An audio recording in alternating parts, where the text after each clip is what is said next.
ধুবুৰীত ৰাতি shoot and site order দিয়া হৈছে। যোনে শিল মাৰিব পুলিচে ডাউট কৰিলে তাক গুলি মাৰিব। বকৰিদৰ সময়ত আগতেও মানুহে যি মাংস খায়, কিন্তু পশ্চিমবংগৰ পৰা ইমান গৰু নাহিছিল। এইবাৰ হাজাৰ হাজাৰ গৰু কোনোবাই লৈ আহিছে। যিটো মোৰ নলেজত আহিছে, কোনে এই ব্যৱসায়টো আকৌ আৰম্ভ কৰিলে তাৰ ওপৰতো মই ইনকুৱাৰী কৰিব দিছো। আৰু যিসকলে এই ব্যৱসায়টো আৰম্ভ কৰিছে তেওঁলোককো মই এৰেষ্ট কৰিবৰ কাৰণে অৰ্ডাৰ দিছো।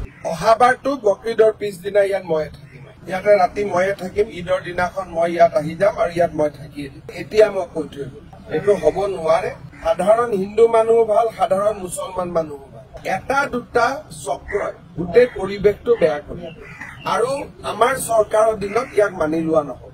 বেলেগ কথা বেলেগ আছিল। এতিয়া মই হনুমান মন্দিৰতো যাম চাবৰ কাৰণে, আৰু য'ত গৰুৰ মাথা আহিছিলে।